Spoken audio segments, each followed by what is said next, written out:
My name is Christiane van Wijk. On 10-10-10 I attended an ayahuasca ceremony. South American shamans drink this mixture of plants to see through the veil of illusion. What I was shown in my experience led me to believe that humanity is stuck in a matrix. A matrix that doesn't just dissolve after death. It is one of the reasons for our endless reincarnation cycle. It was hard for me to determine who or what was keeping humanity enslaved like this. I was told by a guiding voice to go back into my body and do the only thing I and the rest of humanity can do. Expand our consciousness beyond the limiting boundaries of the matrix. I decided to find out more about what is really happening behind the scenes, like who is running the show, and what humanity can do to break free through the expansion of consciousness.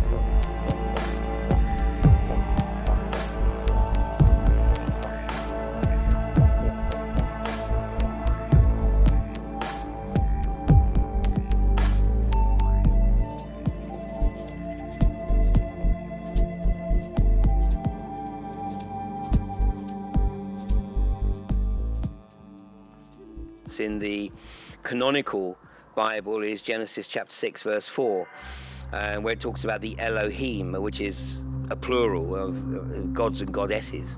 One of the Elohim decided that he wanted to take a people apart for his own purpose. And the Lord appeared unto him on the plains of Mamre, and he sat in the tent door out of the heat of the day, and he lifted his eyes up and looked, and lo, 3 men stood by him, and when he saw them, he ran to meet them from the tent and bowed himself toward the ground, and he said, "My Lord."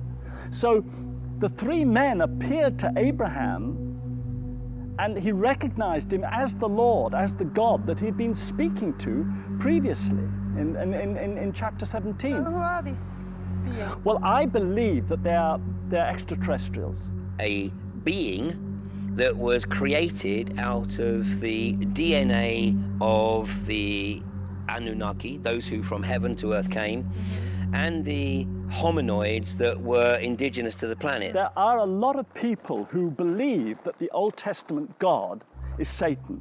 If we actually look at the mythology from many places around the world, then humanity was created as a slave race. So one might argue that somewhere still in the DNA of humanity is this desire to be enslaved. Technology has been deliberately suppressed to enable humanity to be actually kept in enslavement. There is something that is driving an agenda to keep humanity in a subjugated state. Who's really running the show? Voltaire's comment when he said, if you want to find out who rules you, ask yourself who you're not allowed to criticize. The whole issue of enslavement is a theme that runs right through humanity's history. As soon as you wake up and realize you have choice, is the first and maybe the strongest aha epiphany moment that you could have. They've been lying to you ever since you were born and before that. I feel like I've got free speech, but not real freedom. Yes and no. We're pretty free to make whatever we want of the world and our place in it. Pretty much. As free as one can be. Absolutely not. Probably not. The whole idea of property ownership, owning a house and then being forever in debt to a financial institution. The evidence of what we see is very clear, and that is that there is a power that is very controlling, and people who are drawn into that power become socio-psychopathic in their behavior, and their agenda is incredibly selfish. And the things that psychopaths don't possess, that normal human beings do, empathy and creativity. If you take a religion, when you read the story of Jesus, it's a beautiful story. You read some of the stories in the Bible, they're beautiful stories. The story of Muhammad are beautiful stories. They start off as spiritual directions, as a good moral codes, but what happens is they grow into monsters. It's the same with businesses. You know, when these businesses start out, they start out as ethical, good intentions, but they turn into monsters. And one of the problems is that 5% of humanity have got a psychopathic brain set. They can't help it, that's the way they're wired up. And these people are ruthless, they're unemotional, they're devoid of emotion, they're charming, but they're on an agenda. And they will walk over everyone and anyone to get where they're going to get to, and they tend to accumulate in positions of power, in corporations, in politics, and in religions. Corporate psychopath, charming and enchanting when you first meet them, but are ultimately shallow and have few meaningful, long-lasting relationships. They crave money and power and are willing to sabotage, intimidate, manipulate, steal, defame, lie and cheat shamelessly without guilt. Throughout ancient history, more specifically, cultures have identified this kind of thing that we now call psychopaths. They used to be called archons. The Native Americans called them serpent spirits, and they were capable of taking possession of people's bodies and minds. And what's so funny is that the modern definition of psychopathy and all the desires and the things that they actually want from people is exactly, almost identical to what the ancient cultures describe as either demons or dark gods or something of that nature. You'd be surprised how easy it is to get away with things if you simply deny doing them. You know, that's often all that people need. About roughly 30% of people will believe everything that they're told without needing any evidence. And about 30% of people will need a bit of evidence, and incidentally that's the 30% that don't vote.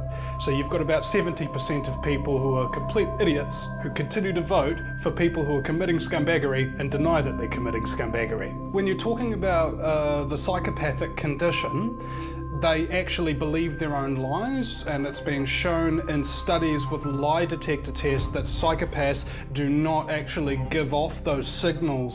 Sweaty palms, increased heart rate, movement of the eyes from side to side. These are things that ordinary people who have things like empathy, creativity, we can't hide those things without significant amounts of training.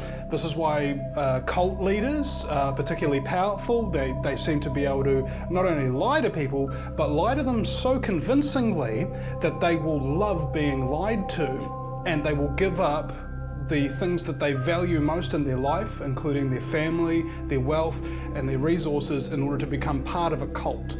Now, that's an extreme example, but the exact same symptoms of psychopathy that you would see in any kind of religious crazed cult, you can see the exact same kind of pattern forming within politics and politicians. I was part of the team that was putting together the resources that were used to fight deal with the oil fires in Kuwait in 1991. But that was a very significant trigger for me in absolutely acknowledging that the way the world actually functioned was not as most people comprehend. Schlumberger was working in both Iraq and Iran during the Iran-Iraq War. I mean, Schlumberger prided itself in not being tied to a nation state. It was a truly transnational corporation.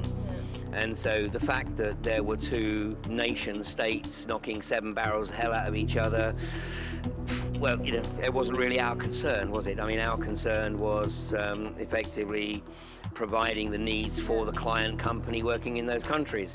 And today I would sort of consider that to be a sort of borderline cognitive dissonance. You know, literally burying your head in the sand to the reality of what's going on around you. Did you do that as well? Yes.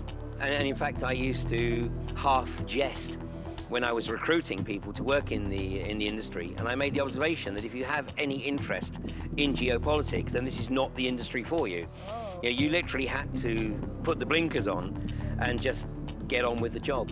When you've got a very healthy salary check coming into the bank every month, which is keeping you and your family in a lifestyle to which they've become accustomed, then it would seem that shutting yourself off from that reality is a small price to pay. But in reality, it's a very big price to pay, because really you are effectively part of the problem. You are effectively culpable in what is unfolding. The bubble was burst, if you like, when I was traveling around the southern oil fields with a military driver and some other colleagues from other companies, and we were looking at the logistics that we were going to need to bring to bear to be able to deal with this unprecedented firestorm. I mean, it was 620 odd wells, I think it was, that were out of control. What I saw was obviously a lot of burning wells, but in foxholes around the wells were young Iraqi conscripts with bullet holes in the backs of their neck. My observation was that, hang on a second, we're supposed to believe that these guys set wells alight and then jumped back in the foxholes and shot themselves in the back of the neck. It doesn't make sense. So I happened to sort of think out loud and said, this is outrageous. Clearly something else happened here. And a couple of days later, I had a visit from a US military personnel with no markings on his fatigues. And he came up to me in the mess of the Kuwaiti Oil Company's offices in Akamadi, and he knew who I was. He walked straight over to me and he said, "You're Ian Crane?" And I didn't say anything. He said, "I've been hearing you've been casting some aspersion about who set them wells alight." And I still didn't say anything. And he said, "Boy," he said, "that's the kind of thinking that can get you in a whole lot of trouble, and you best be keeping your mouth shut." What I had seen led me to believe that the fires had been started by US Special Forces. And of course, people's immediate reaction is, well, why would they do that? What would they have to gain from that? Well, actually, it worked perfectly, because the whole objective was to demonize Saddam Hussein and Iraq in the eyes of the rest of the world. And the reason was twofold. Number one was to keep Iraqi oil off of the global market, because Iraq was not part of OPEC. And the concern was that Saddam would drop the price of oil and effectively undermine the whole global energy market. And the other part of it was that Iraq was outside of the central banking system. The Rothschilds controlled central banking system, and they wanted to force Iraq into the system. And of course, Saddam kept Iraq out of the central banking system right through until 2003, when Bush and Blair launched their illegal war on Iraq. Name me a bureaucrat that is really creative and totally changing everything all the time. They don't exist. Well, and if they did, they were killed, weren't they? Either that or they just don't get promoted through the ranks. Right, yeah. One of the things throughout history that you see that has been akin to the rule of psychopaths, whether that be crazy Roman emperors or domineering royalties and things of that nature, which have gone nuts all throughout history. History is just this long list of psychos getting control of massive empires and then imposing hierarchical structures so that everybody has to follow all these stupid rules the whole way down, and so that nobody even questions the rules that they have to follow, and they go out and follow the orders of a psychopath who didn't even come up with the orders himself because he's not that creative, And people wonder why the world is crazy. And imagine for a moment that I told you the world is run by crazy people. Does it suddenly make a lot of sense why the world seems so crazy? Yeah. And it gave me the opportunity to have a unique insight into the corporate control of the US and the way in which the corporatocracy has the nation in an absolute stranglehold. What psychopaths are really, really good at, even on the understanding of modern psychology, is knowing exactly what you desire, exactly what you want. First meet you, and I'm going to tell you this, that, and the other, and everything's going to be so wonderful, and you're never going to have to worry about it. I'm going to make all your dreams come true. They gotcha. Those who believe themselves to be the rightful rulers of a planetary fiefdom Their definition of sustainability is sustaining their global dominion. So essentially what's happening here at the moment is governments are telling us what to do through corporate-controlled media, and corporate-controlled media is telling us what to do through governments. It's a vicious cycle where there's a pyramid, and at the top of the pyramid there's a few people saying, hey, this is what's going on. And by the time you get to the bottom, you've got all these people that are running around like headless chickens not knowing what to do. So if you turn off your TV and stop listening to corporate media and start critically thinking about everything that you read, then you're going to start stepping into the right process. And this is why hierarchical structures are really, really handy if you're a psychopathic scumbag. Because, hey, if anybody threatens your dominance, you have X amount of layers that you have to go through in order to get to whoever's at the top. Everything that we see unfolding right now is actually very well documented in a document that goes way back beyond 2000. It was actually published in 1932. And it's a document that's called Technocracy, Inc.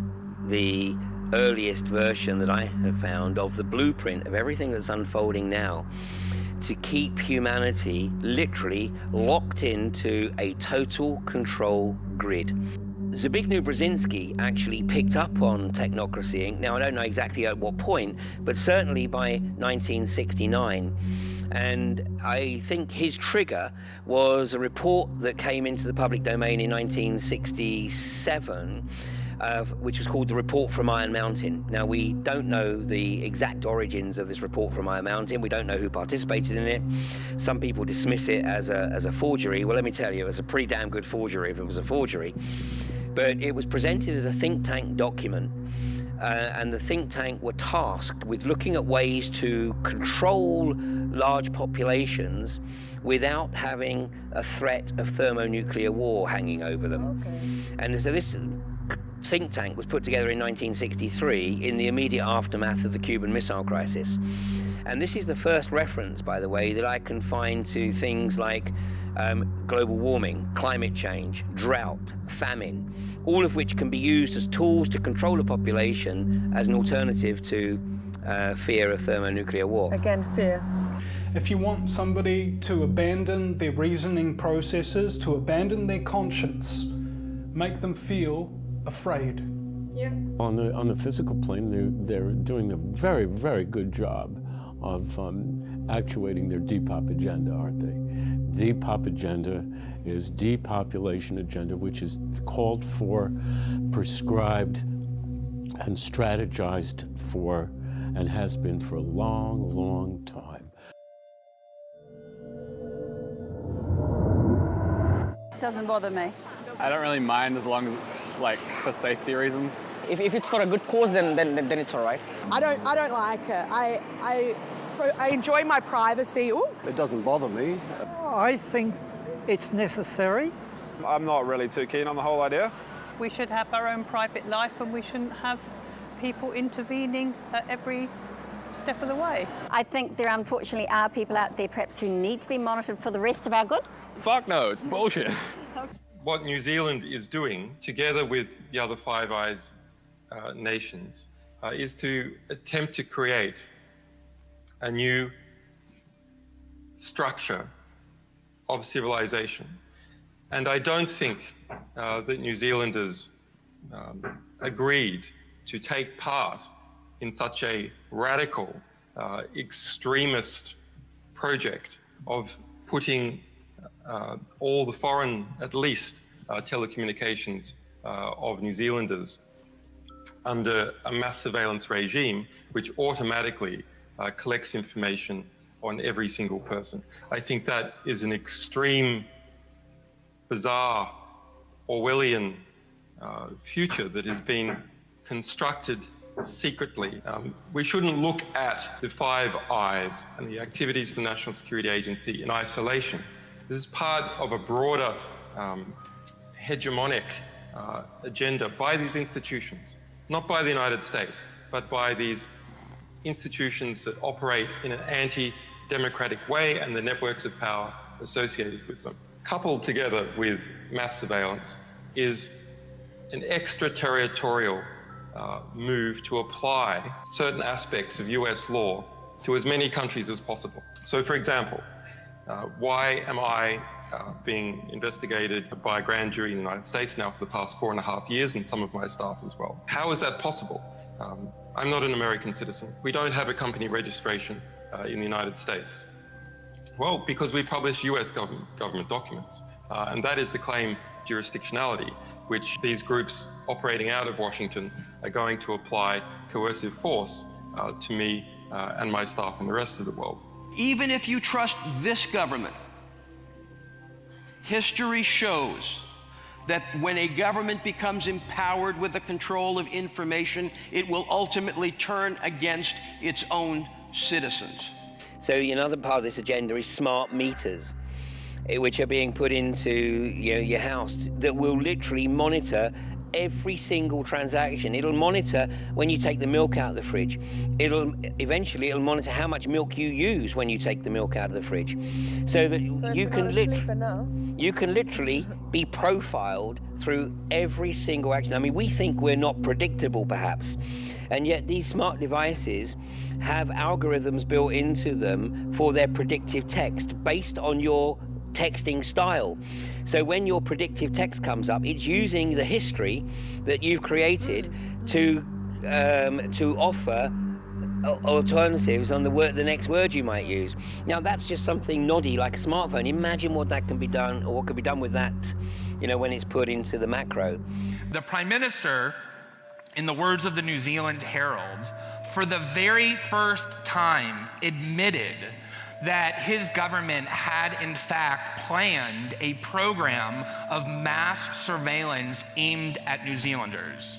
And I don't make that accusation lightly. As a journalist, I understand that I can't go around making those kind of claims and maintaining my credibility unless I have the evidence to back it up, and that it's absolutely true. And in this case, I can categorically and with great confidence say that it is. I think and have been very honest about the fact that mass surveillance is a serious menace to all sorts of important political values. When I was doing this, I would see the communications of individuals from around the world. I could be looking at a system in Japan. I could be looking at a system in Germany. I could be looking at a system in New Zealand. And what was incredible was the fact that I could see records of the communications of people around the world from every country comprehensively. I think it's some sort of internet fraud or something. A solution to something that isn't particularly sensible, like what many other solutions that we've come up with as humans that don't work. Problems with it are somewhat over-exaggerated. Just another get-rich-quick for a whole lot of unscrupulous miners, I think. I think it needs further investigation. People need to realise a country needs to be run like a business. You can't get left behind in the world, and if you want to make money, you need to use your resources. I have very negative feelings about that. Exploitation of unconventional gas involves pumping millions of gallons of a mixture containing water, sand and chemicals at pressures of up to 15,000 pounds per square inch into the target geology to fracture the rock and release the trapped gas. This is known as hydraulic fracturing or fracking. Approximately 40% what is pumped down the well is actually recovered. Where that gas and fluids escape to cannot be totally controlled. This is my home up here on Crawberry Hill. It's actually it's been my home since January, when it was donated to me by somebody who saw me doing a live broadcast from my tent on Barton Moss in Manchester. This is an industry, the unconventional gas industry, that has left an absolute trail of devastation wherever it has been unleashed. And although it's classified as a novel industry in the UK, there's nothing novel about it, because we have 20 years of experience of this industry from the US, from Canada, and much more recently, of course, from Australia. And the evidence of the damage, the contamination to water, soil, air, the impact on people's health is absolutely horrendous. One well that has been drilled and subjected to a full frack, and that was at Priest Hall over the other side of the country near Blackpool in 2011, and that resulted in 2 minor seismic events, one on April 1st and the following one on May 27th, which resulted in some 80 properties being damaged. François Hollande, the president of France, and he upheld the presidential ban on hydraulic fracturing that was imposed by his predecessor, Sarkozy. But a Texan company called Stuttbach took the French government to court and tried to get that presidential ban lifted, but the courts upheld the presidential ban. You know, it doesn't work. The only thing that is proven is that it causes horrendous contamination of the water table, the soils, the air. It has a horrendous impact on the health of the people who live close by and those who live downwind. And this is proven? Absolutely. I mean, the evidence is irrefutable. Well, eventually, of course, what they will look for in the EU is what they call harmonization. And you know, those countries that are opposing it right now will be forced, potentially, to allow hydraulic fracturing in their territory. I mean, the countries that are strongest against fracking right now, interestingly, are the two countries very much at the heart of the EU, and that's Germany and France. Elsewhere, there is an enormous pressure to get this industry up and running. In the US, the water is being sucked out of the Great Lakes, the Great River System, and the great aquifers under the western states. People who live in the western states are having their lives destroyed. In Australia, the Great Artesian Basin is being sucked dry at a rate 6 times greater than it can naturally replenish. Here in the UK, if this industry kicks off, within a generation, the UK will be uninhabitable. And this whole deal of demonizing Russia and using, of course, the Ukraine crisis to facilitate this. The whole Ukraine crisis is, of course, manipulated. Totally manipulated. It's manipulated by those who believe themselves to be the rightful rulers of a planetary fiefdom. And you know, the real target of this is Russia. And the reason being is that Putin has done an amazing job, of course, of gaining significant independence from the global banking establishment. And now they want to try to destroy his economy. And Russia, of course, does export gas into Eastern Europe and into Germany. The US unconventional gas industry has drilled something in the region of 500,000 wells in the last decade. And now they have a surplus of gas. So the US is desperate to find an export market for this surplus gas. And by forcing the EU to implement sanctions against Russia and stop importing gas from Russia, of course, what the US is doing is shutting off that gas market from Russia and saying, well, you know, buy ours. And if a country that is a trading partner of the United States does not behave according to US standards, a Section 301 listing can be made, which impacts their ability to continue to work with the United States.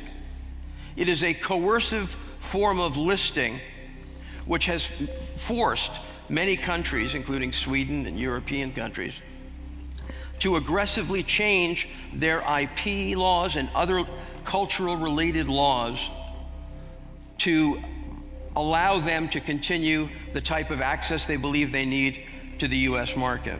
We are in a period of moral entrepreneurship. Large corporations are criminalizing what they see as violations. For instance, infringement disputes that were heretofore civil in nature have been criminalized so that the power of the state can be directed against individuals. It's the plan that's been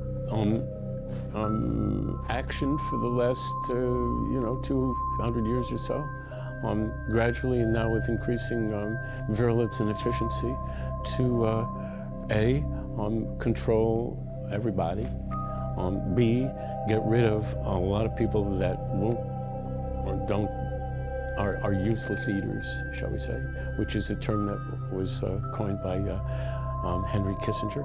You know, total global fascism.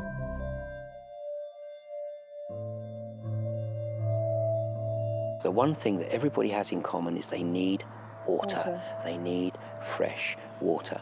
The fluoride that's put into drinking water is a chemical that is scrubbed out of the chimneys of the phosphate fertiliser industry. So it's a chemical that's too toxic to go into the air because it pollutes everything around it. So there's laws in every country not to let the fluoride escape out of the chimneys. So they scrub it out of the chimneys and it gets washed out into sort of like big holding ponds like you see on Erin Brockovich, and then it's carted away into tanks and put into the water supply. The reason given is that they say that it reduces dental decay, but really when people look at the scientific evidence, there's nothing to really substantiate that. It's never right to force things onto people when they don't want it, and to put something in a public water supply is a huge thing to do. In fact, you can't do anything more than put something into a water supply because it affects everybody and you have no idea how it's going to affect people, how they're responding to it, what dose they're getting. It's not like prescribing a medication to somebody on the basis that they need it and using a specific dose. How much fluoride somebody will get through a fluoridated water supply depends on how much water they drink. What about all the people with thyroid dysfunction these days? I mean, it's such a huge growing disease. Is that because we know now that really low levels of fluoride affect the thyroid? This is stuff about the lowering of IQ. So I did an interview yesterday with one of the world's authorities on iodine and the thyroid, and we discussed things like IQ. Something as simple as the mother having enough iodine and iodide in her system can improve the baby's IQ substantially. If she's depleted in iodine, it reduces the IQ by about average of 12 points. Do you believe that fluoride in the water lowers iodine? Fluoride in the waters can be a very dangerous problem. I understand from a dentist's perspective, they see benefits for the teeth, but teeth are only a minor part of the body, and there are many other ways of treating that. The body needs iodine to soak up the halides, and fluoride, bromide, and the chlorides. Chlorides are in cleaning products and toxins like the agrochemical type toxins. Bromide's in a lot of upholstery and carpets and things like that. And the fluoride, of course, in the water. And these are dangerous halides in the wrong solution. There's something like 35 published studies from China, India and Iran saying that fluoride does lower IQ. I mean, we know that bottle-fed babies have on average, so you know, if we're not talking about every bottle-fed baby, but on average, they have about a 5-point lower IQ than breastfed babies. Now, people tend to think, oh, it's because of the omega-3s or this, that and the other that's in the breast milk. But I've wondered, is it because of what's not in the breast milk? Because no matter how much fluoride the mother has, she screens it out of the breast milk. Children exposed to higher levels of fluoride end up with measurable declines in IQ. Not necessarily the levels to which children are exposed through water fluoridation, if it's controlled and they manage to keep the fluoride level to what is the aim in New Zealand. But the problem is once you start fluoridating water, that is one uncontrolled dose of fluoride that a child receives that can end up to be neurotoxic quite quickly. And if you're a bottle-fed baby, unfortunately, your fluoride dose can easily end up in the unsafe level if your parents are making up your formula with fluoridated water. 10 milligrams a day for 10 years or more will cause stage 2 or stage 3 of a thing called skeletal fluorosis. So you see people in India and China all bent over with this disfiguring disease, and they know that's from too much fluoride. Now, the thing is, because it's accumulative and the fluoride's accumulating in our body, what about 5 milligrams a day for 20 years, you know, or 2.5 milligrams a day for 40 years? And the thing is, nobody knows. And the first stage of skeletal fluorosis, the symptoms are exactly the same as arthritis. And at the moment, we have, you know, pandemics of arthritis in fluoridating countries. There was a good study done in about 1995 which showed that it increased ADHD. This was a good study on rats and by Phyllis Mullinux, and she found that when they gave fluoride to the rats prenatally, they became hyperactive when they were born, and when they were given it postnatally, they became like couch potatoes.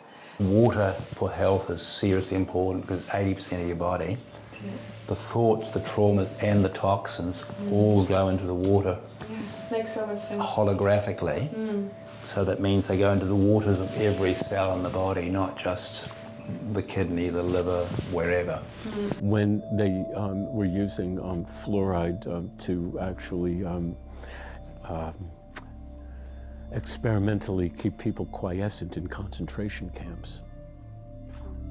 And they've known it's a carcinogen. They've known that the treatments for cancer that they use, chemotherapy, are themselves carcinogenic. They've known that. They're not stupid, they're just satanic.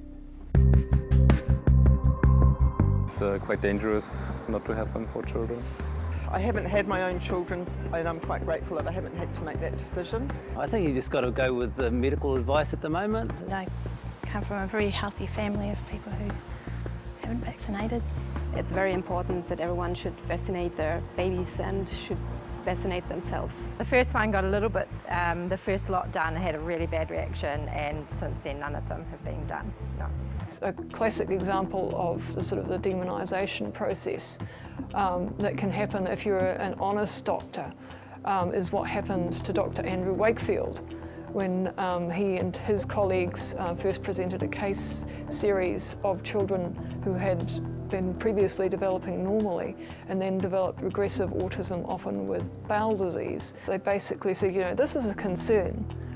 We need further research to see if there is a link between this particular vaccine and regressive autism and bowel disease. If you're a parent, you wouldn't argue with that. If you're a multinational pharmaceutical company who makes huge amounts of money from an MMR vaccine and stands to lose a lot of money if parents begin to believe that it's unsafe, you will argue.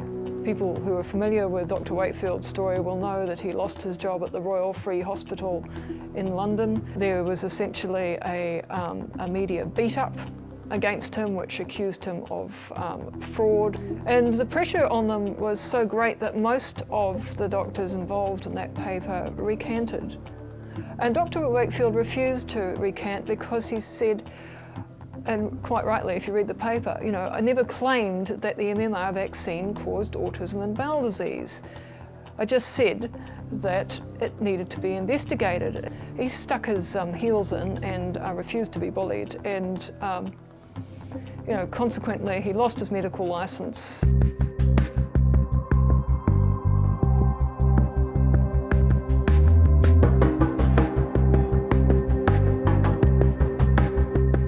Feed more people, especially in the areas where people don't have a lot of food, then that's fantastic. It's not natural. 50-50. It may save the world. I agree with that. Don't like the idea of it. I think natural is better. Well, I do eat seedless watermelon, and I'm pretty sure that's genetically modified. Why would we fight what created us, you know? GMO, genetically modified organisms. The Māori have a word for life force, the Māori of things. And GMO is a way of tampering with that Māori. Essentially, genetic engineering is a process whereby a virus is used as a carrier medium to insert genes from one species into an unrelated species. You're actually tampering with the genetic codes. You're splicing in genes where genes naturally and by a course of evolution are changing. Maybe perhaps, you know, you might get what they call a sport in the area of orcharding, which is like, whoa, how did that apple get there? The tree, just by happenstance, by the very nature of its interaction with the environment, some weird quirk of nature has just done this. They've given us a new apple, but no human has tampered with it. Species barriers, if you like, have been historically and ecologically very well defined. You know, you don't get hybrids between tomatoes and flounders, for example. Perhaps a gene from a fish into a tomato, or, you know, a crossing of the kingdoms, which absolutely by nature does not happen. We humans think we're intelligent and playing God.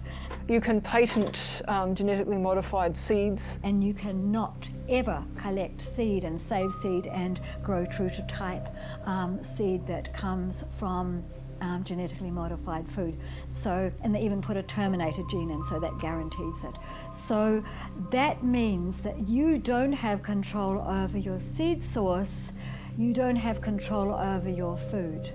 If you look at the funding of different studies on GMOs, you'll find that those which were financed by industry tend not to show a problem, whereas those which have been undertaken by independent scientists generally do show a problem. And one of the most sort of famous of those was feeding rats on a genetically engineered Roundup Ready soybean. The poor things, I mean, the photos are virtually unbelievable in terms of the tumours that these rats developed. Animals that are fed with GMO corn or GMO grain and not, they will automatically go to the organic or the non-GMO. They will leave that behind. So how does it physically affect us? It debilitates our life force. Our cells have a really hard time absorbing it because it's like treated like a foreign body, which it is. And so basically it's illness causing and cancer causing. And there's evidence to back this up, but the evidence is basically, buried, not let come to light, and that does, though people lose their jobs, so, and maybe have their lives threatened. So it's very much in the interests of big business that is funding and getting funded and getting the buy-in by pressure from farmers who are planting these things, and once they've planted they can't go back again, the soil's contaminated, and the seed source is going to keep growing, that kind of. So they are basically ruined. The suicides of farmers in India that have taken on a GMO regime at the expense of their own traditional, hundreds and hundreds of years crops is alarming. You can connect the GMOs to the chemtrails, not a problem. You can connect it to the intensifying degrees of radiation. You can connect it to the suppression of all truthful stories that are meaningful in major media. You can connect it to Fukushima. You can connect it to the vaccines that they're putting into your little babies here. And these are the times we're living in, those wild, tumultuous times when we as humans have really upset the equilibrium of the earth. And, as a responsive being, our Earth Mother is just wild. You cameraman, when we weren't filming, said you think anything that's classified as a pest is a bit sad, right?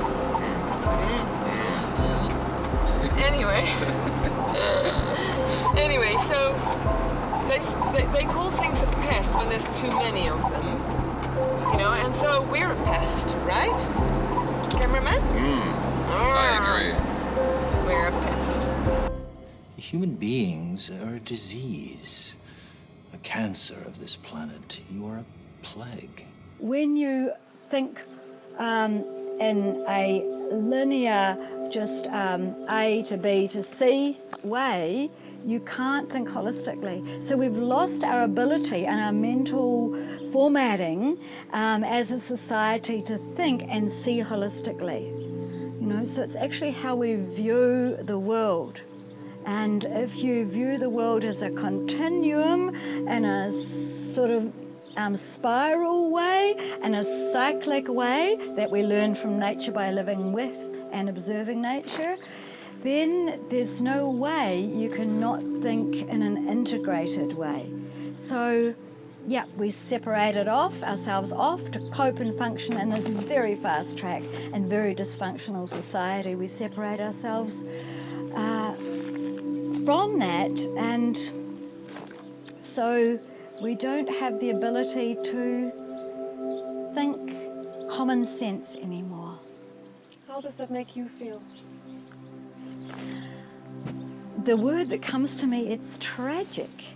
Throughout my filming journey, I'm starting to slowly realize that the more we are out of harmony with nature, the more our minds get trapped in our matrix illusion. As our minds get sicker, so do our bodies and planet Earth.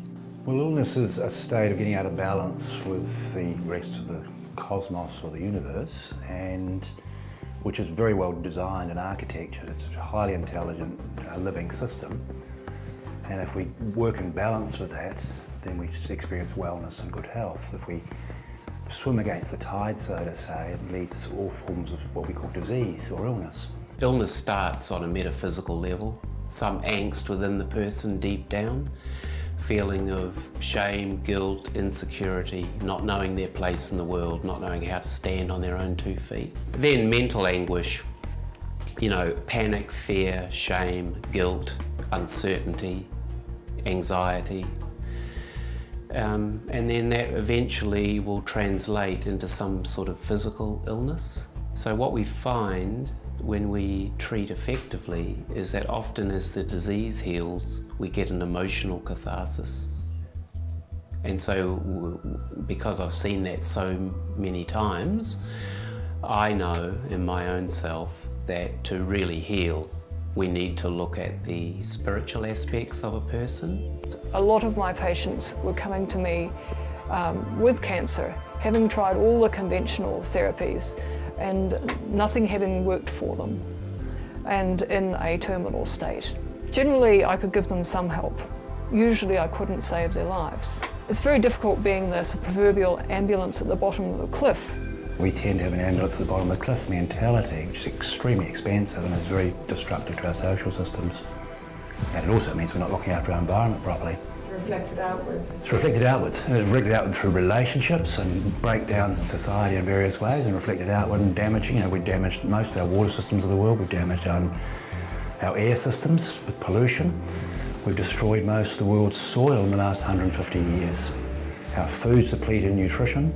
Drugs through the mainstream system are enormously expensive to develop, and they tend to create a lot of side effects that in many cases don't work. They only give about 2 to 3% extra performance above a placebo effect, which is free. Things like dementia and diabetes and obesity and things like that are just going out of control, and the mainstream system doesn't know how to cope with them particularly well. A lot of the medical system was set up for the military. You can understand why military had a budget, and the security of nations depend on the strength of their military. So they got very good at things like operations and managing acute conditions, accidents, things like that. It hasn't changed much. The mainstream medical system is not effective with chronic disease. Dementia may well bankrupt the Western world if we don't immediately start to deal with it more proactively. What's causing this? Well, it's imbalance of the hormones, and this is why I spoke about iodine in the thyroid before, because that's your master gland, and that helps to manage and regulate a lot of your hormone systems. The other important thing in relation to that is the adrenal system. And that's your energy and immunity gland, and the adrenals control or regulate about 50 hormones. So between the adrenals and the thyroid, it's actually really, really simple and very cost effective to help people deal with the majority of their health issues. Then if you treat the gut as well, and because the majority of the cells in the body are in the gut, 90% of the cells in your body are bacteria or bacteria-related cells, and they're primarily in your gut. Did you know that there are over 100 trillion biotica called the bionome that live in our gut, and they mitigate all cell metabolism. They're cofactors in producing enzymes which break down our food, and they are called good and bad bacterium that live in our bionome. Yeasts and fungus. When a yeast turns to a fungus, the next stage is a cancer. So when you're eating sugar and you're eating processed food, it not only feeds the Candida albicans, which you get all these bacteria when you're born from your mother's milk and when you come through the vaginal passage. So cesarean kids might be more susceptible to immune problems. The bionome creates the chemical soup for all cell metabolism, for nervous function, and essentially for immunity. And immunity is a huge topic. Dear to my heart, I'm getting tingles, but immunity is something we inherit from our mom, and we get from our environment by getting down and eating dirt and being in with life. And we've been given anti-life, antibiotics. We've been That whole process has been taken away from us. Diet. Now, you know, I mean, I'm not, totally committed, you know, to a healthy diet because my lifestyle, you know, on the front line of the anti-fracking community doesn't actually lend itself to that. But it's make the effort.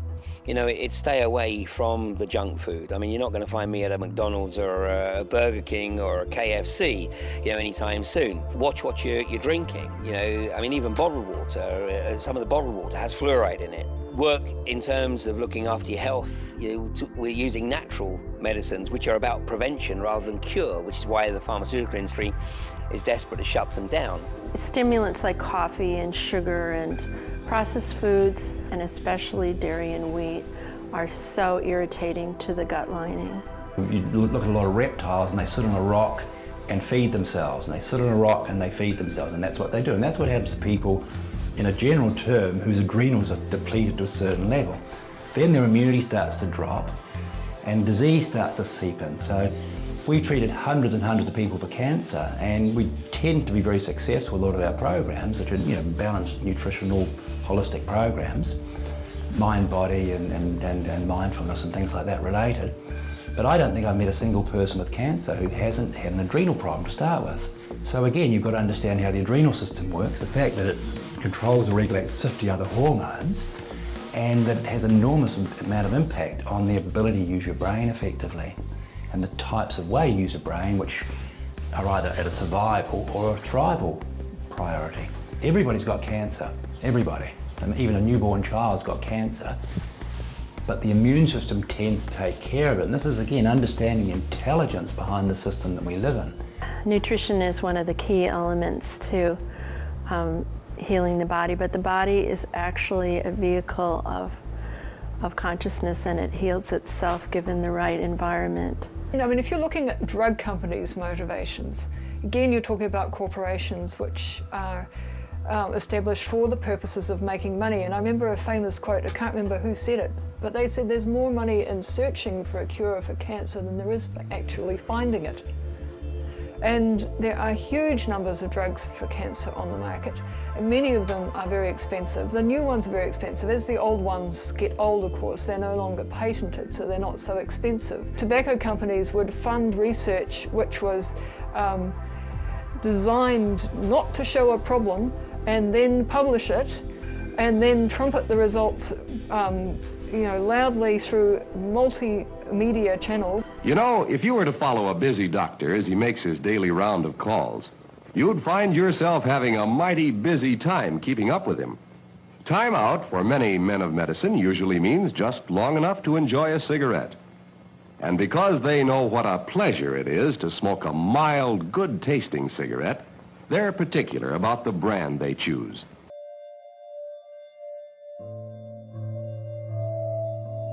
In 1999, 1 in 2,000 children were being diagnosed with conscious disorders such as ADHD, autism, asperger's. Last year, a survey came out showed 1 in 30 children are now being diagnosed with these disorders. They are erratic mind syndrome. You can label them any way you like, but they are one thing, erratic mind syndrome. These children are showing us something, okay? They're showing us to stop being erratic of our own minds. And I've proven it in a few cases in autistic homes where I've put certain things into those homes and gave parents certain things to do, and those children calm right down. But I'm not calming the children down, I'm calming the parents down. It has nothing to do with the children. And everyone offloads on that the child's the problem or this person's the problem. You stick a child like that in a mall where all the mind is, and they start to flip out and break down, and they can't manage themselves. They're labels, and the labels weren't there before. And it isn't a disease, it isn't something you can have. It is a description of symptoms that sometimes fit more or less with people. Yeah, so give them Ritalin. You know, give them a drug that, you know, will literally turn them into zombies. You know, anybody who shows any kind of individuality is effectively being demonized. These children that are a bit more restless are taught that they are no good, and they get E's and C's and D's and never A's and B's. So we deliver them at 12 at secondary agency, and the only thing we taught them is that school sucks, big time. I saw a graphic recently which was a barcode, and it was showing humanity's evolution of the tribe through to individuality, and then the loss of features, the loss of individuality into the pure barcode. And that's exactly what is happening right now. A Ritalin or Concerta, if you have this kind of personality structure or this tendency, it helps you to focus. And part of the medication helps you to relax your muscles. Like me, I'm also quite a, you know, I have 30 things in my head. But two of them might be very creative and different from the rest of the thoughts that you have. Like, okay, I have to get to the shop to buy milk. But it also might be an idea for a better workshop tomorrow for the children. So if you have many thoughts in your head and you're restless and you can't concentrate on a boring task for long, that might mean, I don't say it always means, but it might mean that you're quite creative. Homeschooled kids think a lot more outside of the square because they haven't gone into a system at 5 and being told how to think and what to draw and what to write. Try to teach children how to read. It's never relevant to them. If you're very much interested in reptiles, you never get during reading time books about reptiles. Why? Because if you want to read comics or reptiles or whatever things, then you're reading and then you're practicing how to read. So why are we acting so complicated? The public schooling system was created by Prussia pre-World War I, and they had a war with France and they beat them resoundingly. And the French found out that it was because the Prussians had a public schooling system which actually taught children and tore them away from their parents at a very young age and then forcibly indoctrinated them to love their country. The rest of the world saw the resounding success that the Prussian Empire had against the French, and soon thereafter every single major Western country developed a public schooling system. And directly after that, World War I happened, the world's largest ever war, called the Great War, which everybody agreed was so terrible and so painful to bear and so destructive that they vowed to never have another one again. And then public education got bigger. And later on, a guy called Adolf Hitler came along who was very, very staunch about getting people into public education, about giving everybody free education, and teaching them to, again, love their state, to the point where they thought, you know, it'd be a really good idea, bro, let's have another war. They are curious and they want to master the world, they want to be a king of the world, because that's their age. And normally that is till you're 24 or so. So why kill that? And we have a boy who was trying to do the same here, and they do exactly opposite of what they're supposed to do. So you know then as a teacher that they are very much aware of what they should do. So they're very smart in that, but they do exactly the opposite. So why should that be? That is, the frame is to confine for the child. Particularly for my children, I could see early that they were very creative. They were thinking outside the square. They were really in touch with the world. And unfortunately, in a school system, they have to work to national standards, which is put there from a government. And the teachers don't have the space to explore with them that kind of teaching, because they have to be able to read at 6 and they have to be able to do this kind of maths, which is just nonsense. You have some people, you know, pressured into sort of choosing a career path when they're very young, before they've got any life experience, you know, pressured into choosing certain career paths simply because it will provide financial security. Financial security to keep well adjusted to the profoundly disharmonious situation we find ourselves in today within the matrix we all collectively accept as real. And all that through a piece of paper with a number written on it.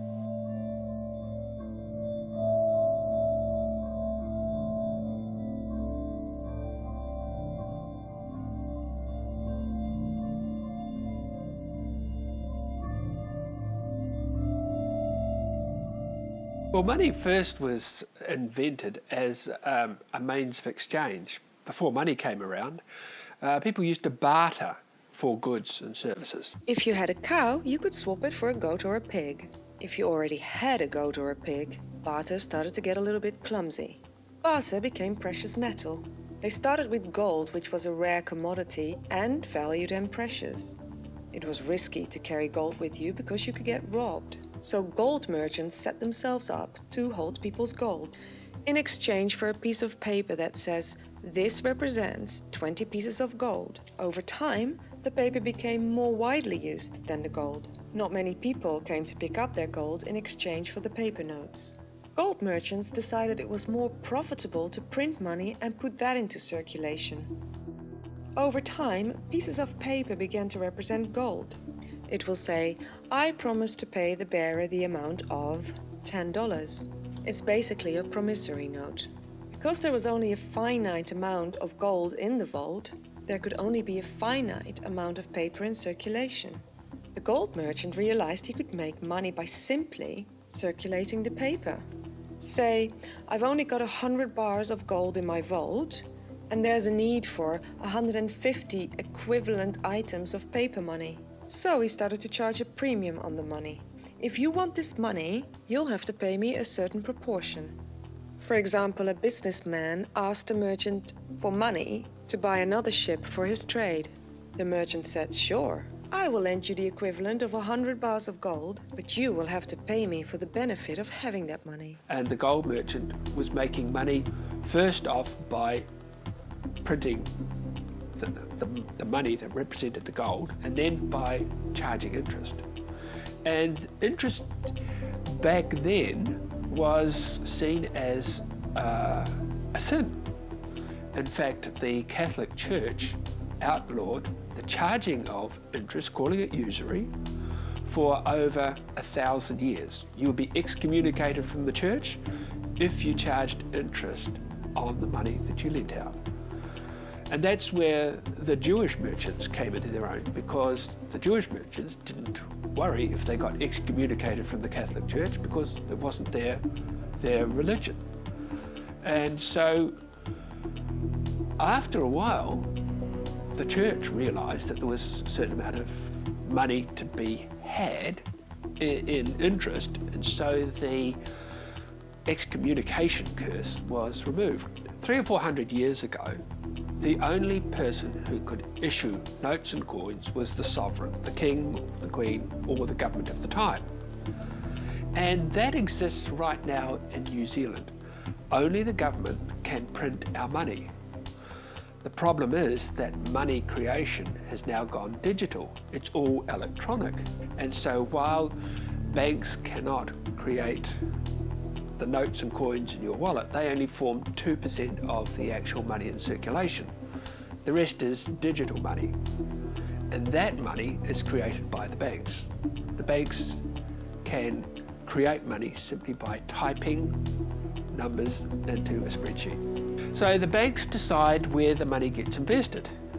And it's very, very profitable for them to put a lot of money into housing, because if you can't repay the mortgage, they will simply take the house off you, conduct a mortgagee sale, and get their money back that way. In the 1960s and 70s, and you could buy a house and pay it off in about 10 to 12 years. Now, they're talking about paying off 50-year mortgages, 60-year mortgages, and that's the problem. People will be in debt for their entire life. This young couple in Pembrokeshire who've been, they've got to demolish their beautiful little hobbit hole, a straw bale house. In the Daily Express, they portray the tragedy of these young people not being able to live on their own land, in their own house that they've built. It's because the house cost them £12,500 to build and not £250,000 worth of debt, because the system has got us in economic slavery. We've been as slaves on this island since William the Conqueror. There's always a system trying to milk us. The idea of a few people or banks having control over our money supply sounds ridiculous, because they essentially can direct the way the economy goes. They will establish how much cost of houses are, and those that have that sort of power will get very rich. And those that don't, the money will be sucked out of the productive economy, which is where goods and services are produced, and siphoned off into the financial economy to pay interest and the like. So The rich get richer and the poor get poorer. Even the middle class today is struggling with the cost of housing, rents and the like. As soon as you deposit your wages or any money, it becomes the property of the bank. You are an unsecured creditor to the bank, and the bank can do anything it wants to with your money. If the bank gets into difficulty, you have to line up behind the secured creditors, which, surprise, surprise, are mostly in the form of other banks, and you will be lucky to see your money ever again. Now, the banks can actually decide how much money gets injected into the economy, and that's where the problem comes, because money becomes scarce. And because money is scarce, there are people who don't have money, and there are people who have a lot of money. So we now have what we call property orphans coming into the market. They are children, young people who will never be able to afford to buy a house. Where does the word mortgage come from? And I say mort means death, gage means grip, okay? We set up Positive Money New Zealand, which is based on Positive Money UK, and we say the government needs to issue our money supply free of debt. Now, that doesn't mean to say there won't be a place for banks. Banks will be there, but their job is to act as an intermediary between people with money to invest and people who want to borrow loans. They will no longer be able to create money out of thin air and lend it to us at compounding interest. Currently, the amount of money that's in circulation is toxic. It has this debt burden to it. The way that the current system is set up is there has to be growth in the economy simply to create the money to pay for the interest on the already existing debt. Surprising thing is that when you pay back your mortgage to the bank, that money disappears. Because the money was created from nothing, it returns to nothing. It has impacts on the environment. We're looking at deep sea oil drilling. We're looking at mining in our national park, fracking, and it's ridiculous. We do not need to do any of that. There is more than enough money to go around. So when you look at money creation, not only does it have benefits for the economy, but it also has benefits for the planet as well. We would no longer be hell-bent on trying to get more money out of a finite world or more resources out of a finite world to pay for the interest on money the banks never had in the first place. And the national government has refused to speak to us. So Bill English has said, I'm not going to speak to you. We are following world's best practice. Global corporatists are determined to subjugate each country through their economy. So, funnily enough, the only countries that are right now outside of this central banking control are Cuba, North Korea, Syria, Iran, and Russia and China. How about Malaysia? Well, Malaysia is certainly resisting. I mean, just like I said, New Zealand was resisting, and then an event was created to ensure that New Zealand was pushed into debt slavery. The current system we have is the loony system. Now, we're going down the same way that Portugal, Greece, Ireland, and Spain went. And you know what happened then? The housing market collapsed. So we can do nothing and wait for that to happen, and the results will be horrendous. The World Bank will come in and flog off the remaining state assets we have, and we'll be worse off than we are today. The government of Iceland refused to pay back or honour the debts of the banks. The banks got themselves into the problem. The government of Iceland said, you get yourself out of it. This is not the people's responsibility. Now, that's a very good place to start. In Ireland, they did the exact opposite. The banks got the state of Ireland into all sorts of trouble, and then the Irish government bailed out the banks, so the Irish economy is in tatters. The banks should fall over if they make financial mistakes. Everyone else does. With our current system, the Reserve Bank is meant to be the watchdog that looks after our economy, but it's doing an awful job. It's one of those watchdogs that watched the burglars come in, take all the money, and then the burglar pats the dog on the head as it walks off and says, "Good dog." The Australian banks are actually dictating to the Reserve Bank how much money gets introduced into the system. There is little or no constraint on our Australian banks, and they have more control over our money supply than our elected government. The outrageous situation, for example, in Australia, where Australia should be the wealthiest nation on the planet because of its phenomenal natural resources, yet the Australian people have the highest level of personal debt on the planet. I think the monetary system's privatised, and it's all held by Australian banks that are in part owned by American banks and British banks. So our banking system already is effectively what the TPPA require it to be, owned by large corporate interests who tell the government what to do. So take it from a Canadian to tell you about free trade. A guy whose country now has foreign ownership up to almost 80%. A guy whose country and his countrymen, 36% of them believe, will become a part of the United States within 25 years. The Trans-Pacific Partnership is an arrangement that will take from you your sovereignty in a very powerful and personal way. They compressed all the financial data of the world into the supercomputer, and they were trying to find out who controls all the money, what controls everything. There's 176 corporations that control about 60% of the world's economy. That means these 176 corporations control the world economy. And the shareholders in this are something like 7 families. So 7 families control 70% of the world's, 60% of the world's wealth, give or take. I think it was one of the Rockefellers once was asked, when have you got enough? And he stopped and thought about it, and then he said, just a little more. A lot of these people, they're creating segregation through us, through creating systems created by the Crown. And the Crown is a system that controls our nation. The Crown is our government. The Crown is disconnection. The more we contract with the Crown, the more disconnected from that earth and from each other we become.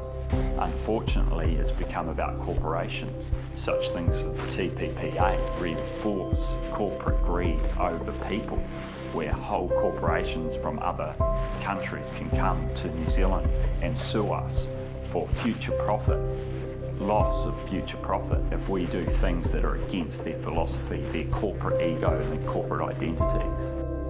As I visit all the people I interview and hear their stories, I'm all the more surprised why my interviewees often get branded conspiracy theorists by those who just want to stay asleep.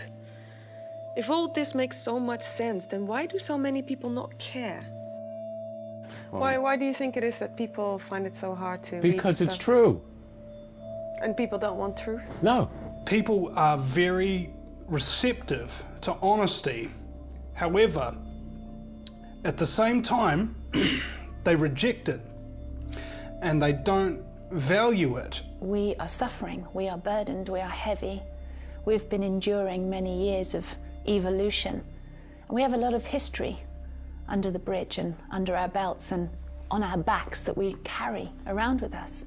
Memories, whether that's DNA memory, whether that's unconscious memory, whether it's the memory in the waters, we are storing our history. And that's a lot of weight to carry around. My own belief is that we're in a boot camp. Planet Earth's a boot camp. That planet Earth is a boot camp. We're designed to come from a place of unconsciousness and become conscious. We're designed to learn like a child. We are actually cosmic beings. I'm interested as a physicist in plasma physics. I believe that, 99%, the physicists know, 99% of the universe is plasma, which is very low density matter. It's non-atomic matter. It's electrically charged particles. And these particles are blown off by stars into space.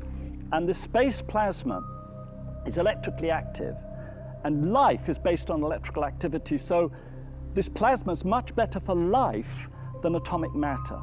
So I believe there's a strong possibility that space is full of these plasmic beings that are ancient, and that they've actually, they're coming into these atomic bodies, that they've actually created these atomic bodies. They're using water, which is very like plasma. It's got electrical activity, and they're, if you like, in the evolutionary process, but I believe it's directed by intelligence and held by fields, and these fields are electromagnetic fields, which are based on plasma. You've got a little tiny drop of water suspended in a jelly, suspended as a jelly in protein, which is the cell, and you get the electrical activity in that cell, which in our case, these cells are suspended on sticks of stone, which we call bone. So I think that these, and this is what the Cathars taught, is that these angelic beings have actually evolved us and brought us into being. So we are those beings. You see, what I believe is that we're plasmic beings. If you take plasma, plasma is low-density matter, it's invisible and it fills space. And that's the definition for spirit. As plasmic beings, I think we've actually created atomic matter. I believe the same fields, the morphogenetic fields, the life fields behind life forms, which scientists like Harold Saxton Burr, Rupert Sheldrake talk about, these fields also hold the atom. I don't think the atom's that random. They're very precise quantum states. If these bodies were designed for us to experience life on Earth, then why did we design such a limited version? I've spent my life working on this vortex physics, and one of the conclusions I come to is that the vortex, which is the electron, every electron is a whirlpool of light, a whirlpool of energy, but there's no end to it. It stretches into infinity. So these electrically charged particles that make up plasma are infinite in extension, which means that when you move one, the movement is affected to the end of the universe. So all knowledge is known everywhere in plasma. You can't hold secrets. It's unlimited knowledge. Everything's connected by the infinite extension of the electron. And this is one of the things Einstein proved, is the, the non-locality of electrons. So the thing is that we've created this limited state so that we can be in amnesia, so that we can be in a situation of not knowing, so that we can be limited. Because there are certain lessons that we need to learn as divine beings, as God-made man. The word human, the word hu is Egyptian, it's a human, the God-man being.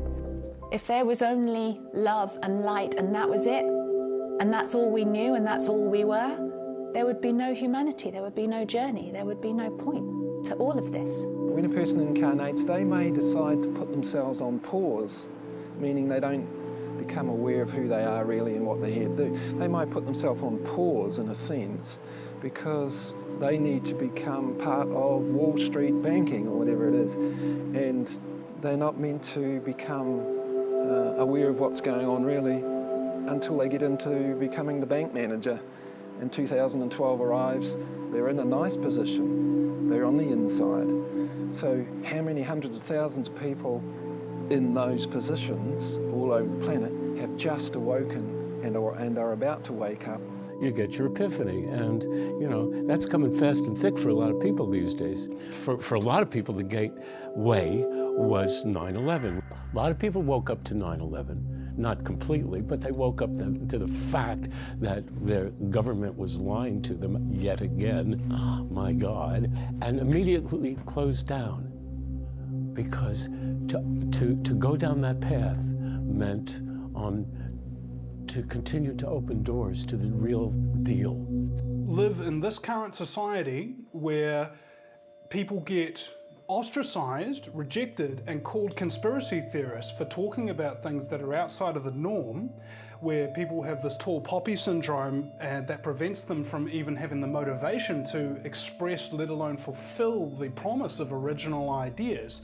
Can you blame them for not thinking originally? Can you blame them for being ignorant? No, because you don't get rewarded for being intelligent. You get rewarded for exploitation. Oh, so you've got your ecology and your economics under siege at the same time, and it's no coincidence because both of them are completely out of balance with, you know, the creative solutions that the cosmos developed to allow humanity to live as it does.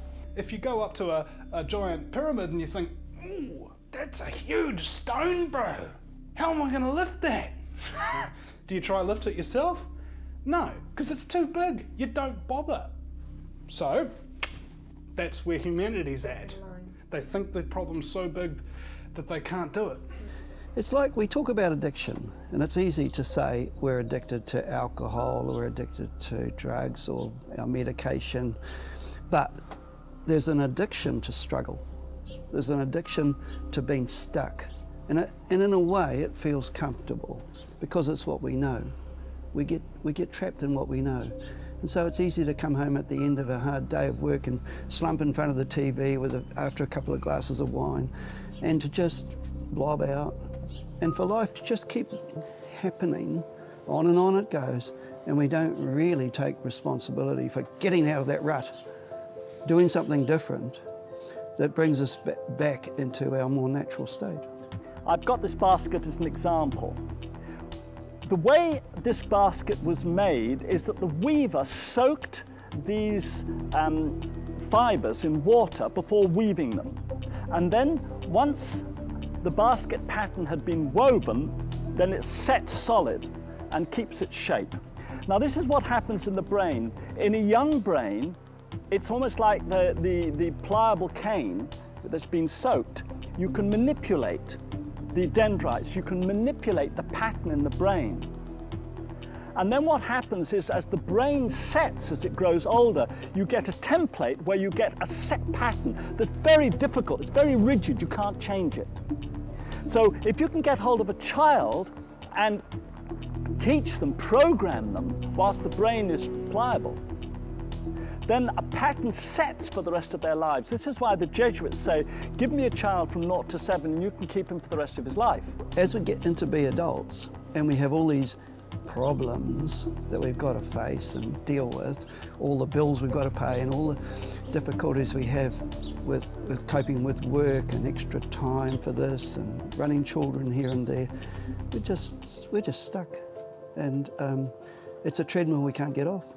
We've got a whole system which is basically sets people up in terms of their socialisation to be compliant. The problem we have today is that people are burdened down by debt. They're in survival mode and they just want to get through to the next day. Human beings aren't evil, you know. That's we right. want to be in harmony. That's right. The way our body looks for harmony, our mind wants to do the same. It's constantly thinking of systems of how can I bring it back. Are you willing to take responsibility for your own thoughts totally? Regardless of who is running the show, for you not to take responsibility for your own thoughts is automatically giving them power over you. The fact is that when you start to wake up and you want desperately to go back to sleep, you can if you want to, but it ain't gonna do you no good. Once you start, having a look at, it's like a hologram. You take one little piece, blow it up, and it's the whole fucking picture.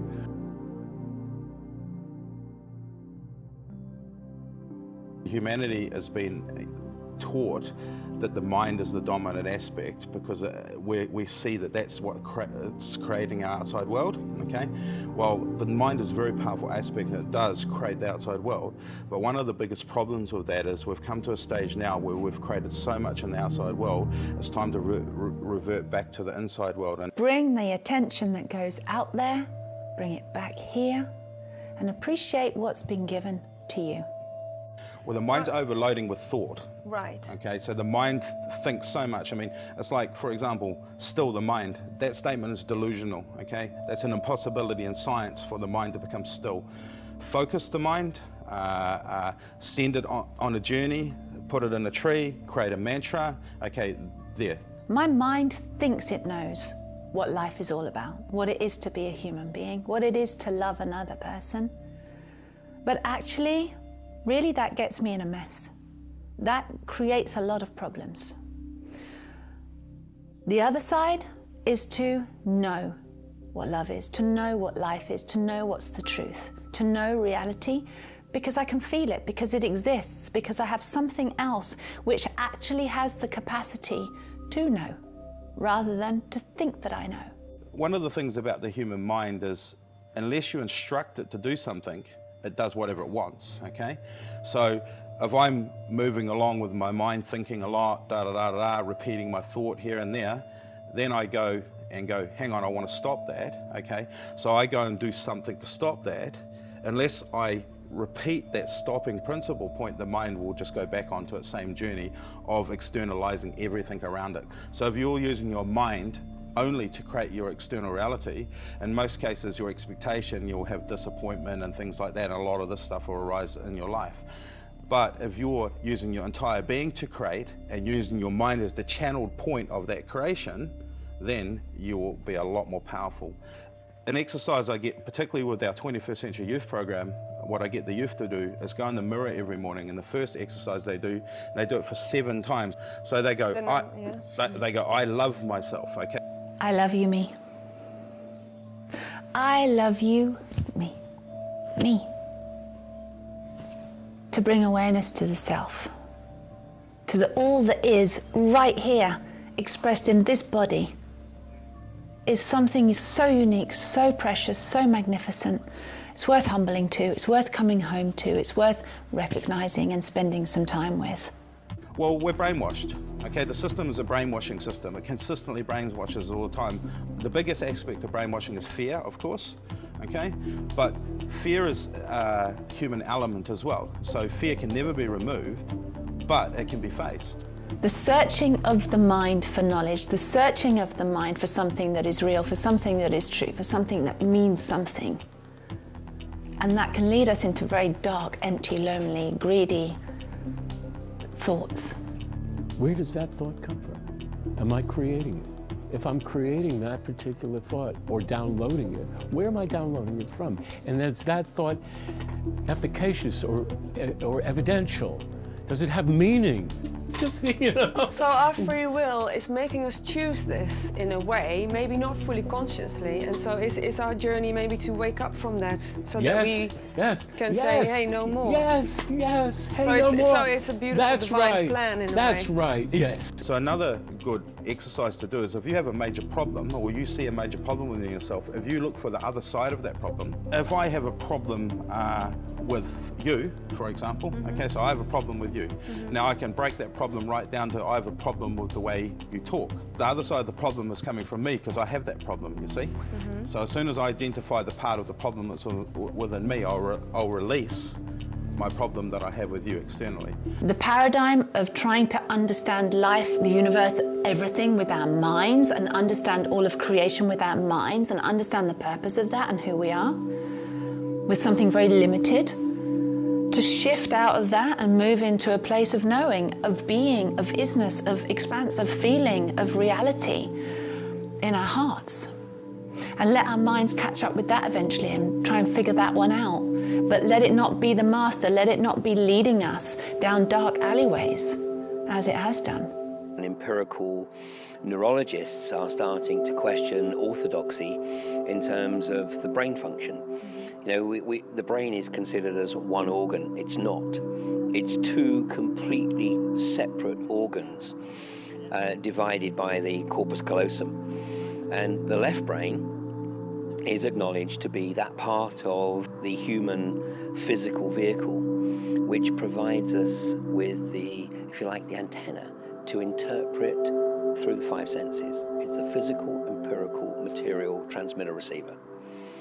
The right brain is a completely different kettle of fish. And I mean, one hypothesis that's been put forward is that actually we don't retain any intelligence at all within the physical vehicle. I completely resonate with that. We're just receivers. We're tapping into the mainframe, as it were. And emotions do get stored, I feel, in the body, in the cells. But there's no question about that, because the empirical evidence is there with transplants. You know, and where people who receive organs from donors actually inherit some of the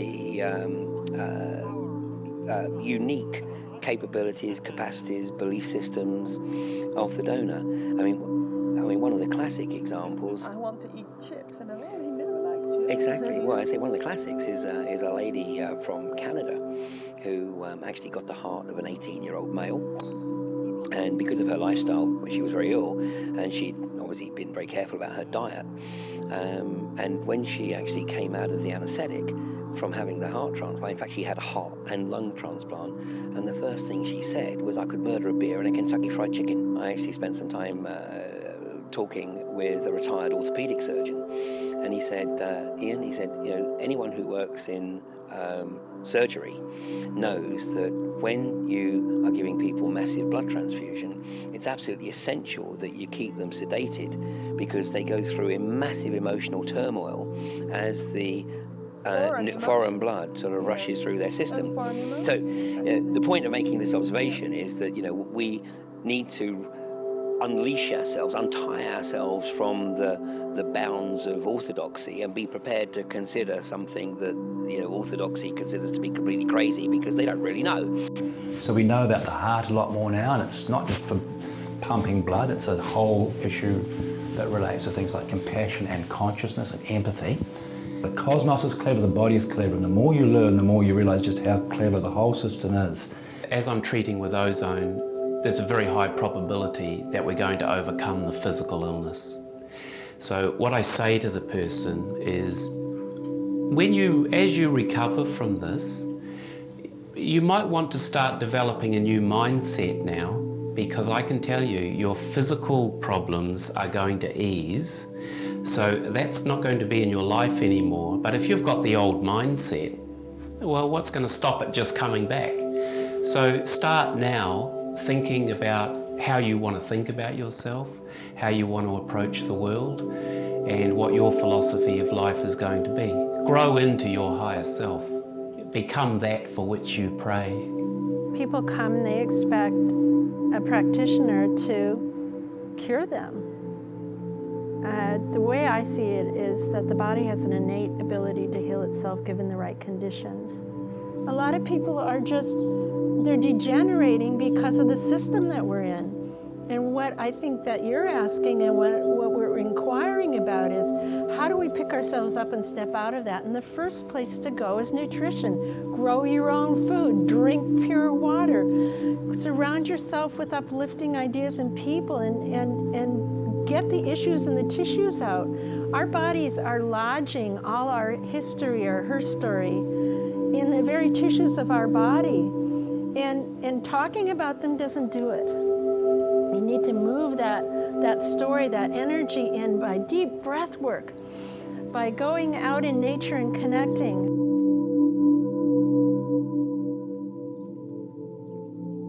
Localizing food is bringing our food systems, our food sovereignty, our food independence back home. And home isn't just me with my little garden and my household. Home is my neighborhood. Home is my community. Home is my bioregion. So it's actually being interdependent with our food, from trading to growing to seed banks and seed exchanges, to value-added products that add this other potential for another income stream, to kids' gardens and schools and learning through that. It goes on and on. Community gardens, open orchards. There's a whole plethora of examples that both in this country and around the world say this momentum is strong. That's also a counterforce to ownership, power, control, chemical companies, buying up small family seed companies, terminator genes, GE crops, taking the food commodity further and further away from people's reach and controlling that to control the people. So people in the city It's not just, again, my little apartment or my suburban house, my rental property, it's our neighbourhood. What spare land is in our neighbourhood? What tiny little area have you got? Let's take down the fence. Let's make a gate in the fence. Where's the wild harvest areas? How can we go and glean together on the outskirts of the city and make a picnic of it with our families so that we bring back the surplus fruit so we can add our labour to the farmers? It's a much bigger vision. Start with sprouts on your kitchen bench. Something living, a living food, you know, sprouts in jars, that's the very first living, and a worm farm, so that your kids can see, so that you're feeding the scraps into your worm farm, and a tiny little area that is a container garden. That's what I start with city people, rental people, container gardens. Gardens in buckets, gardens in baskets, gardens in boxes, and you can move them around. Even much more advantage than having a garden in one place. You can have them greet the sun, and as the sun moves, you can move them. That's one thing, and the other thing is join a community garden. It's so nice to see how your face lights up when you speak about this. What is this? What does this mean for you? Not only my face lights up, my heart is just like almost exploding with joy and delight. What it is, it's a gift. It's a gift from nature. It's a gift from the ocean, and it's not predictable. You can't say, oh, I'm going to go to that forest this day and I'm going to harvest. Wild nature, wild harvest is never predictable. So it's sort of like, it's a surprise. This kind of activity, you have to surrender because you cannot manipulate it. I can't think, oh, I want a burger now, walk to a snack bar and get a burger right there and then. Whereas this, you have to just see what nature gives you in that moment. So it requires an amount of surrendering. I kind of really tuned into the seasons and what is the surplus or what's the shedding off of nature from that season and what can be used as a resource with respect of not taking too much leaving for others and leaving back for the earth and for the ocean. Everything you handle and everything you use in your life, look at where does it come from? What's its cradle to grave, you know, analysis? Where's it made? What about the people who've made it? Are they slave labour somewhere in China or whatever? And how can you actually create that thing differently? You know, have you got a local person who can make it?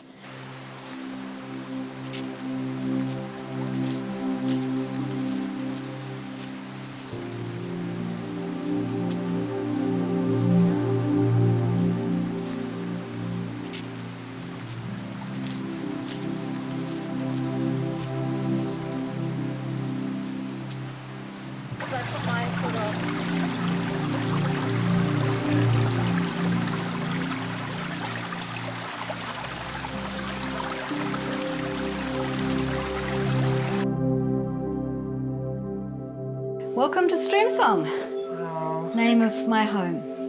I first of all wanted to make sure that I used as much local materials as possible and natural materials, starting from this particular site, then this land, then Golden Bay, and I've achieved that.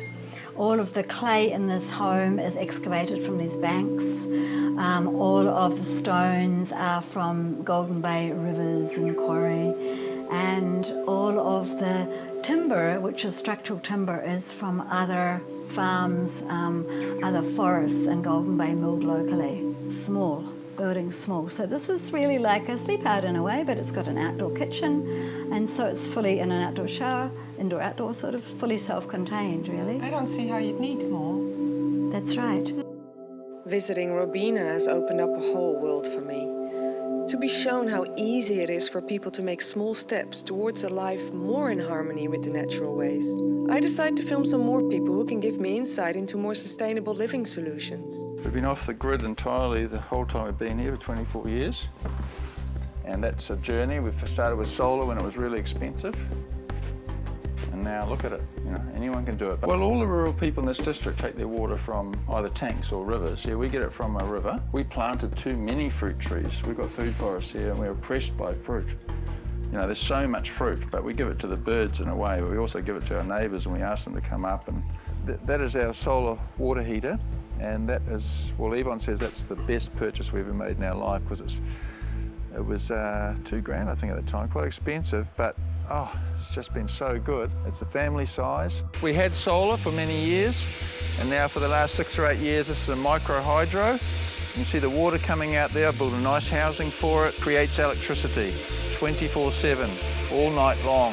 It's absolutely revolutionised our lives, and I really recommend them. The water's then going into a purpose-built wetland, and you've got an ecology happening there.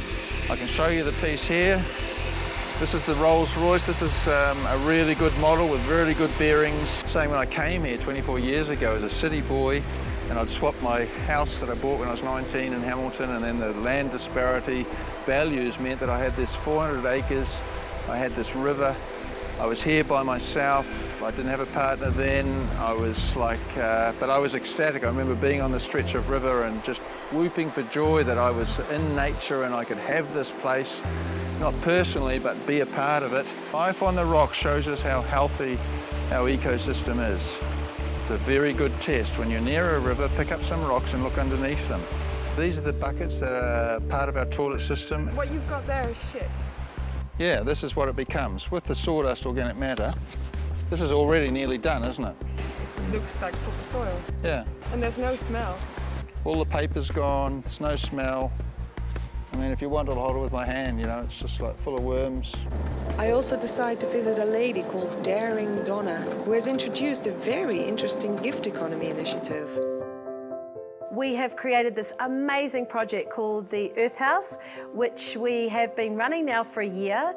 It's self-funding and self-resourced by a part of this amazing community in the faraway north called Peria. And there's a group of us that have got together and said, okay, how can we work together and create something that is organic, zero waste, alternative energy, based on gift, coming from the heart, love and action. And this is it, the Earth House. Yeah, to me the Earth House is, I mean, there's so many different aspects to it. We want to create something positive in the world. There's no sort of dwelling on all the crap that's going on out there, and that's another thing, we're sort of focusing on what we're doing. It's very much a community-centred and based initiative. You know, a lot of the food is coming from our gardens, we're going for organics. We've got this wonderful cycle which goes, you know, all the waste from the kitchen goes into the compost goes onto the garden, and then the produce from the garden goes back into the kitchen. Rather than having a menu, we look at our gardens to see what's in there. So for instance, fresh feta, goat's feta, Janika makes that from the goats down the valley, carrots and beetroot all from the valley, carrot dip all from the valley, greenery from the people just out that's sitting out at the table, they grow all the greenery for us, corn brought in. Yeah, so the whole philosophy was let food be your medicine, because I just saw it there. I've lived in the area for 26 years in a community, an isolated community, so I've had to be very resourceful with cooking and growing and whatever in my garden. So I've got a few ideas for some strange vegetables that we can use and things that are easy to grow, basically. We are based in gift economy, which is you give with great love from your heart, whatever you feel to give. They pay what they want to pay. Not only that, but everyone receives what they need. There's no tables or individually for people to sit and eat on. There's community, so people sit around and talk together. There's no sort of separation. We're not actually focusing on the commerce of the enterprise. We're just focusing on the energy of it, how everyone's feeling, how we're looking after each other, how we're heading into the future. I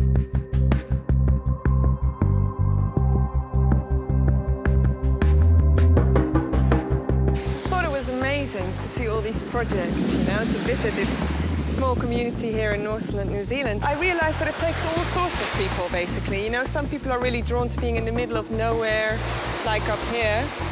But other people might be more inclined to be with large groups of people in a creative hub, more sort of the city kind of constellations. And it would be great in a new paradigm if there was a solution for everyone, you know? We can't just have one mold for everyone. We have to make space for the authenticity of each individual. And one of the projects that I'm really into is the Venus Projekt.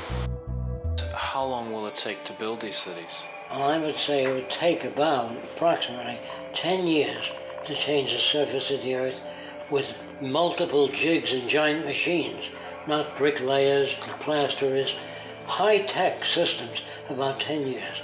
We've garden cities all over the world, but we'd have to level most of the old cities and mine them for steel, glass, whatever we can get from them. After we level the cities, we might keep a few cities as museum cities to show people what people used to live in, to show kids of the future what the world used to be, just as the pyramids would be preserved.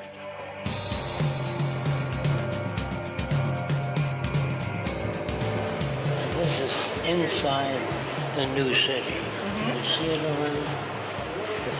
This is just where people live. Flowers, gardens, no slums, no street people, no hungry people. Hi, my name's Andrew Buxton. I'm the co-founder of the Venus Projekt Design with my partner Yulita Vielgat.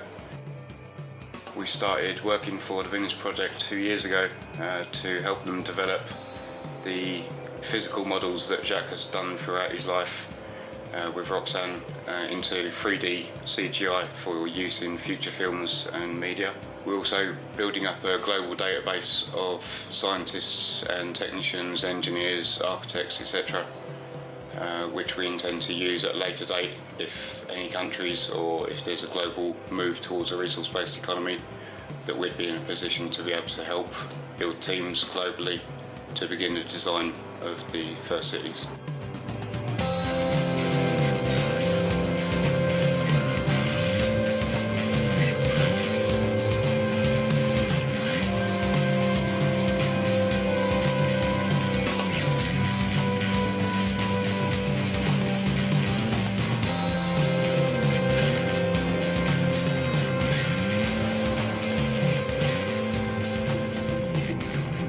Based on sacred geometry or template reality, when nature's doing its thing, then the best or most economic way that nature combines units together is with 12 around the centre one. So this is some of these shapes based on the golden ratio, and which is the source of template reality. And what we're looking at or talking about before about the social structure in the 12 around 1. So we could grab one of these here, and we've got 12, I'm calling them 12 departments or 12 aspects of a community, and they just perfectly pack around a central hub like that. The Thrive group and a number of other groups are beginning to realise that a social structure needs to be, for optimum success, needs to be following patterns of nature, and this is the prime pattern of nature. Basically, you've got what you would call the farming, which would be like the permaculture. That would be one whole unit, which would be how to deal with animals and plants and growing and composting and everything that's involved in that. Then you've got another one which would be like urban and infrastructure, which is like the Venus Projekt, where you've got how best to provide all the structural elements to large numbers of people. You've got the healing aspect, all the hospitals and everything involved in birthing and dying. What can happen is that there can fit in just snugly inside this shape here, which is the same shape but at a bigger size. And then same thing again, you could, this white one here is part of the hub, not the whole thing, but part of the hub, and then that one packs in there, and once again you can have 12 around there. So that's here's Golden Bay, here's Nelson, here's Christchurch, here, you know, whatever. So you get another bigger version. There's 144 in this one, and it will materialise all the things that's in the Venus Projekt, except in a much more economical way. If we are so busy trying to keep our heads above water financially, then how can we start this change? We need to reconnect with each other and reconnect with the earth to bring about sacred reciprocity with each other and the earth so that we can survive into the future, to create a life of fulfillment and prosperity for everyone. Universal basic income is a living allowance of a yearly figure that is paid to every single individual on this planet. and every single one of those people gets enough money to provide the basic needs of society, because we've evolved into a form of society where people are completely reliant upon each other and upon a system for survival. So to access that system, they need money. People can't live as tribal people anymore because there's no access to land through segregation of lands, through legislative process and ownership. Provision of $12, $15, $20,000 a year per person, whatever it takes, is what it takes to give people access to that which they need. They get creative, they start growing their own food, set up community-supported agriculture models. So people work within systems that they choose to work in out of choice of what gives them prosperity and what gives them success, a sense of passion. Basic income is financed, from my perspective, through transaction tax. So every day there's multiple transactions on this planet. Billions upon billions upon billions of dollars are transacted every day. So if you take a percentage cut of those transactions, it will redistribute all wealth, creating no longer people reliant on benefit systems, no more sickness benefit, no more unemployment benefit.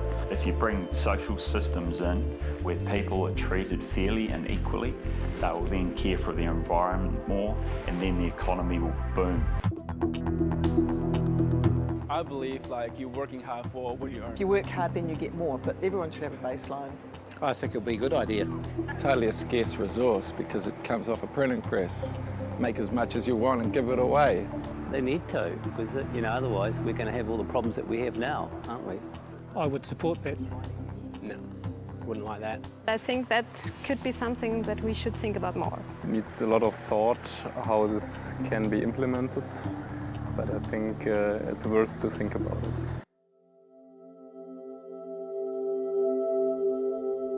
In the last 10, 20 years, so many really switched on young people have decided to incarnate, so that's a great sign. Whatever they're doing, you can teach what they need to learn through that medium. If they're building a hut, you can teach them maths, you can teach them about cultures, you can teach them English, you can teach them planning, resourcefulness. Yesterday, a few volunteers, pupils, were working on emptying old cardboard from a closet to the waste deposit downstairs. I asked the pupil, why is it in a separate container? And he didn't know. I said, try to figure out why that would be, because that is plastic and this is carton. Why is that separate?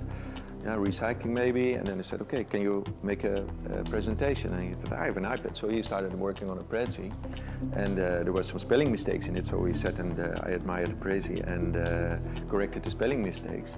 And I said, but you copy-pasted some information from Wikipedia, apparently, about how many, what is paper and what is carton, and it had to do with the weight of the paper. It was expressed in grams per square meter. I said, what is a square meter? And we tried to find tape so we could put a square meter. I said, what you have to do within your Prezi, make some calculation exercises for all the children. The pupil is teaching the younger ones, because he's quite old, he's 11, teaching the younger ones to in the whole arithmetic scene.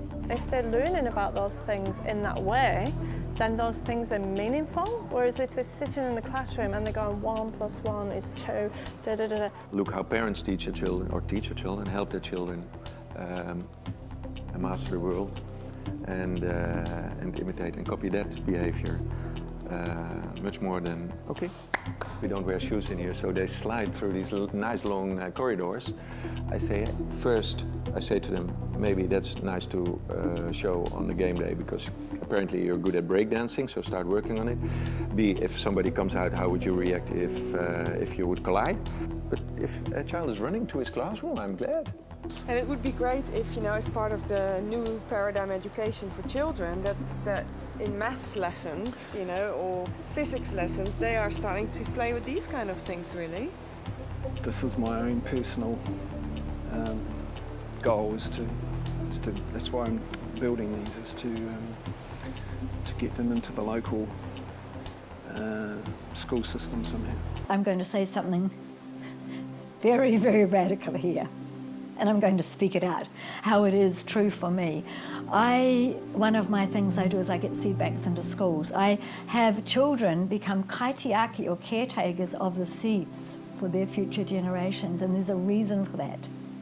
Because as in many countries, sharing seeds has become illegal.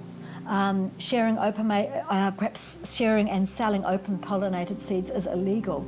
If that happens in our country, are you going to break into a school and arrest kids for having a seed bank? And their sense of their guardianship of those seeds has come through them growing them, harvesting them, drawing beautiful pictures on them, naming them, putting them. They are totally like, we are caretaking for these seeds for not just us but for our community, and adults have to come and ask them for seeds. Children are way more clever than adults give them credit for. Children can learn really, really quickly, and they model, they copy. So schools often, a lot of the brightest people are held back by schools. Steve Jobs is a good example, dropped out. Albert Einstein's a good example. Albert Einstein was considered by his professor to be a dull student and nothing much would come of him, and he couldn't even get a job as a school teacher the year he wrote the theory of relativity. So it's an example, and the same with Steve Jobs. He could never have done what he did with the beautiful integrated operating system behind Apple if he'd stayed inside the university, because he would have lost a lot of the creativity and a lot of the drive, because he would have been required to conform.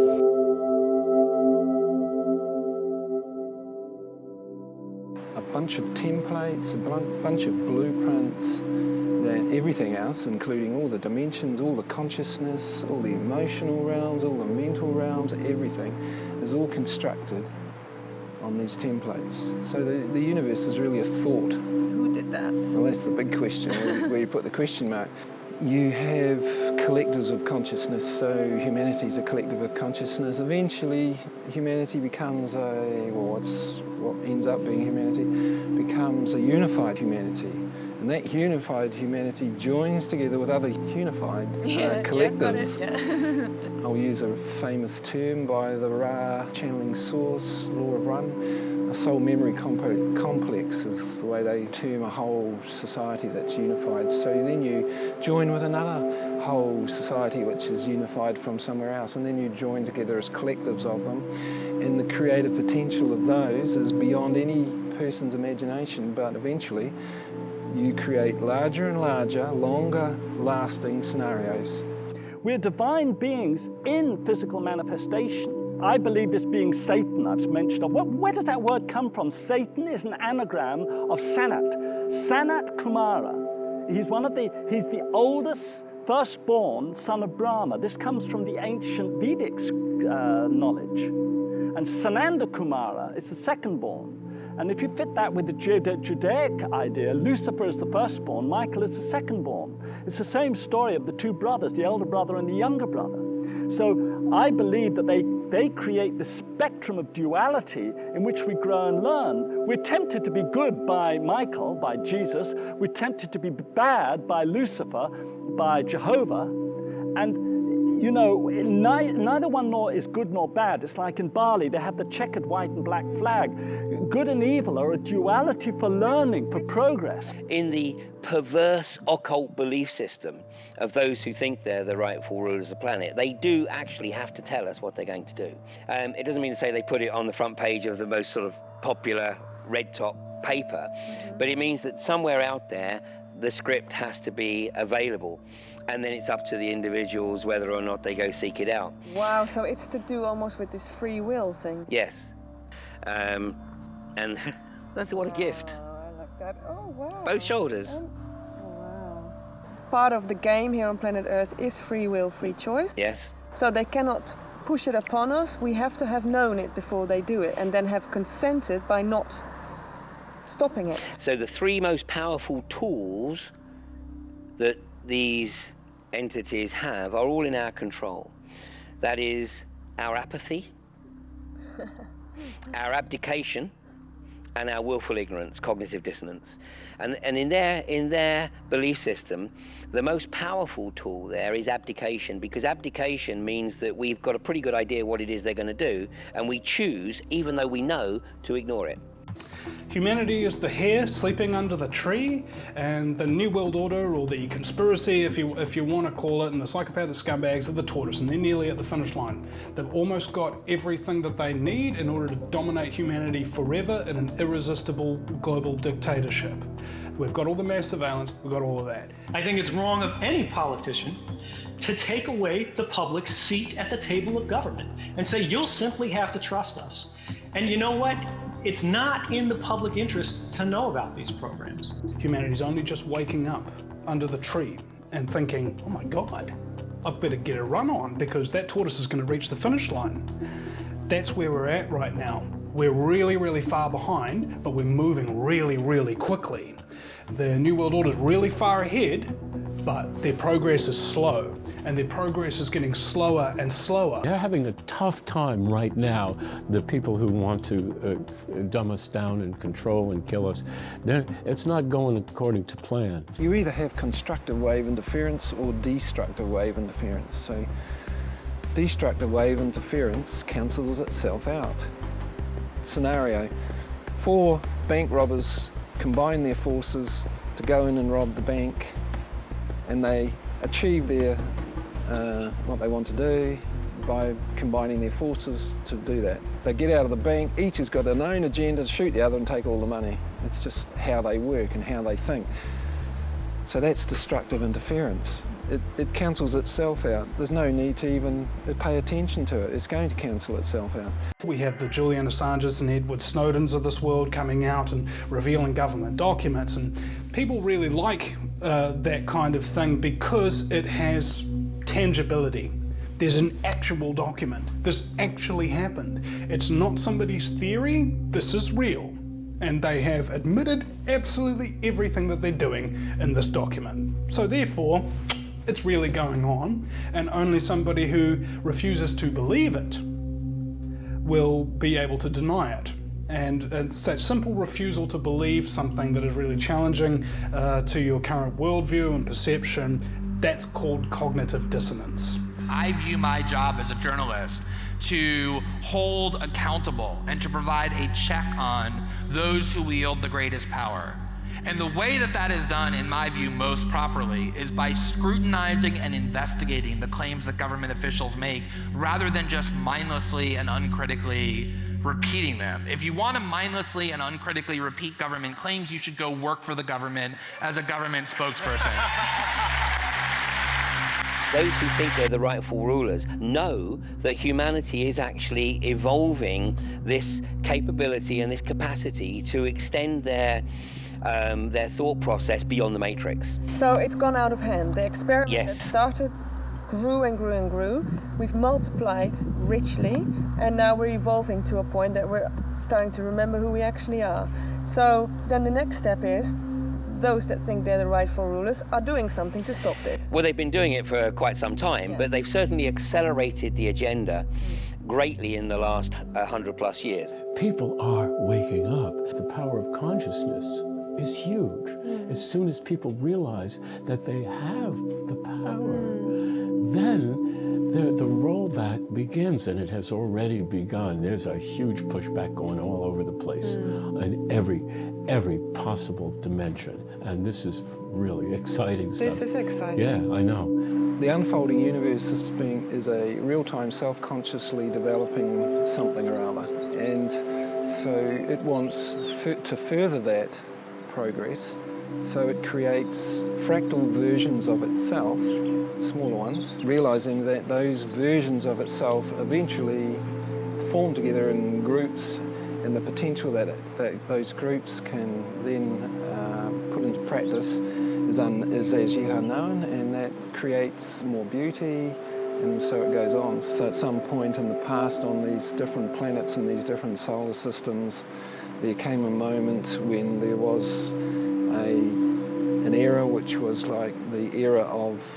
decision making, and X number of people from each of those places decided to go towards a more positive evolution. Others decided to take a more negative tangent, and then a whole heap of them from each of these places didn't decide either positive or negative. So when they died, they had to or they were attracted to come to another place or another scenario which was just sort of setting up itself so they could re-experience that same sort of era or that same sort of pattern over so many thousands of years, and so they were attracted to come here and experience once again the opportunity to get to a point like 2012 where they could then once again make a decision whether they were going to choose negative future or positive future or not choose at all. And then if they die, then they go elsewhere and do the same thing again. This ball of clay, which is like, looks a little bit dry, but just look beyond it, represents the all that ever was, all that is, and all that ever will be. It's source. It's from which everything is created and derived. Everything is already in this ball of clay. Everything that is this ball of clay. And so, because it wants to be creative, it separates itself and does little experiments.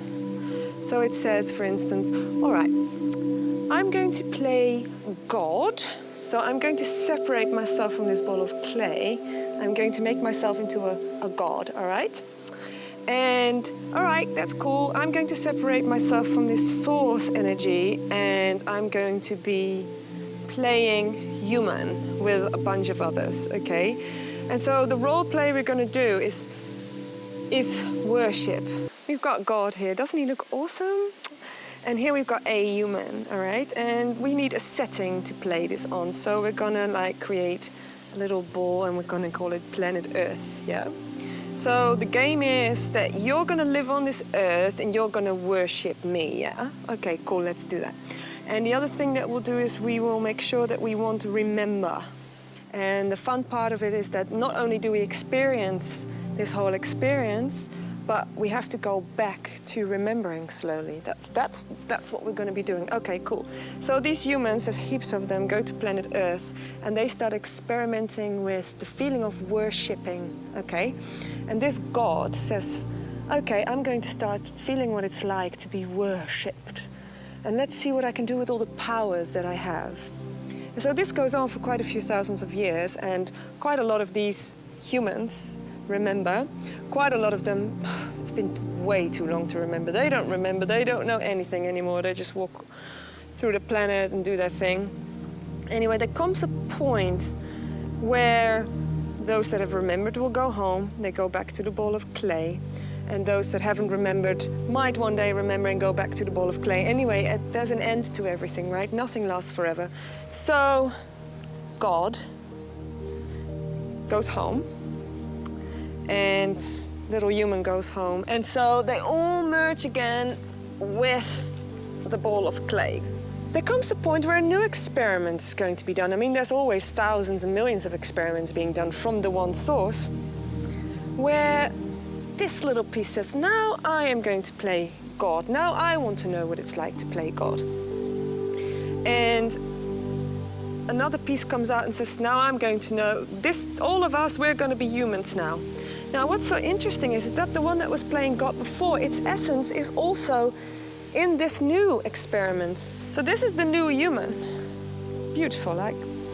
And the new human has a lot of its essence from what was God before, because they come from the same pool of creation.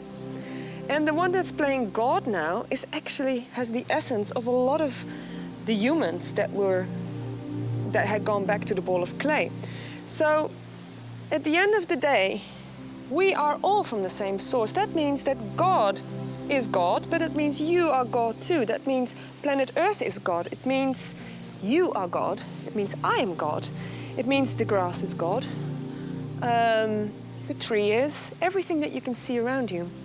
And so I'm making this film, right? And the reason why I'm going off on this massive tangent here is because at the end of the day, when we remember that we come from the same source, and we remember that it's all a temporary expression, an experiment, then we know that we are all God.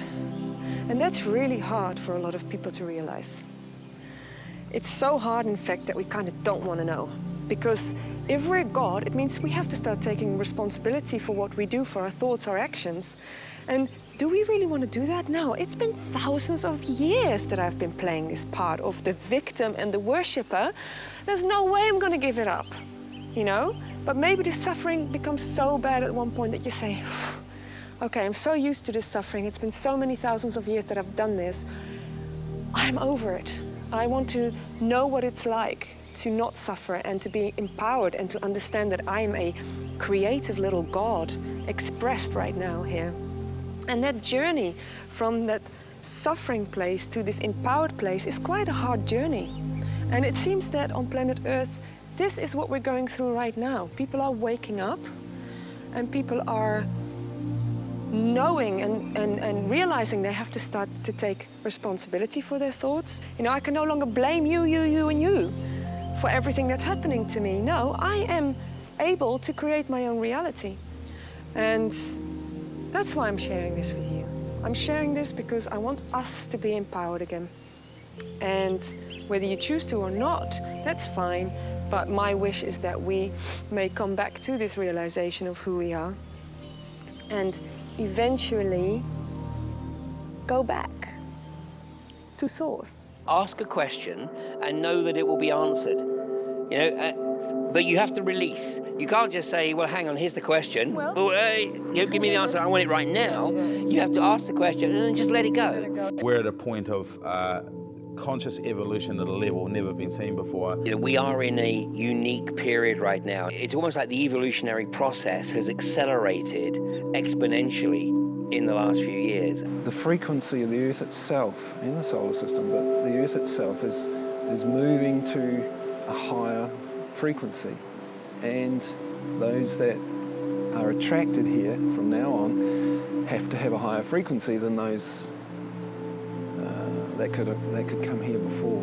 There is no point where humanity and each individual isn't peaking on their spiritual path. They always are. So we're exactly where we're meant to be. How can I take a chip off that block, take a chisel to it, knock off a piece, and be able to carry that one little piece? If you stand up and want to be active, it's fantastic because you can actually have a national voice. You know, you can become powerful just through your own motivation. And that's what we're doing in this district, and that's what that Earth House is on the way to becoming, a very strong player. Nobody can do everything, but everybody can do something. I don't have the power to punish the powerful. But you have the power to play your card. Yeah, exactly. And it takes 7 people, apparently, statistically, to tell you the exact same thing that contradicts your previously held beliefs for you to actually want to change those beliefs. Never let it be said that a small group of committed people cannot change the world. In fact, it's the only thing that ever has. We've got to be guardians of our world. What it takes is me to step, you to step, you to step beyond your little world, your needs-based me, give me mine gratification and make a contribution. Whatever is your passion. Don't be afraid. Don't be afraid. Follow your truth. I think there's like even a chance of making a difference in this world. Okay, so my answer to that question is everyone's making a difference. Every single person on the planet's making a difference. It just depends on what you choose to do. I chose this medium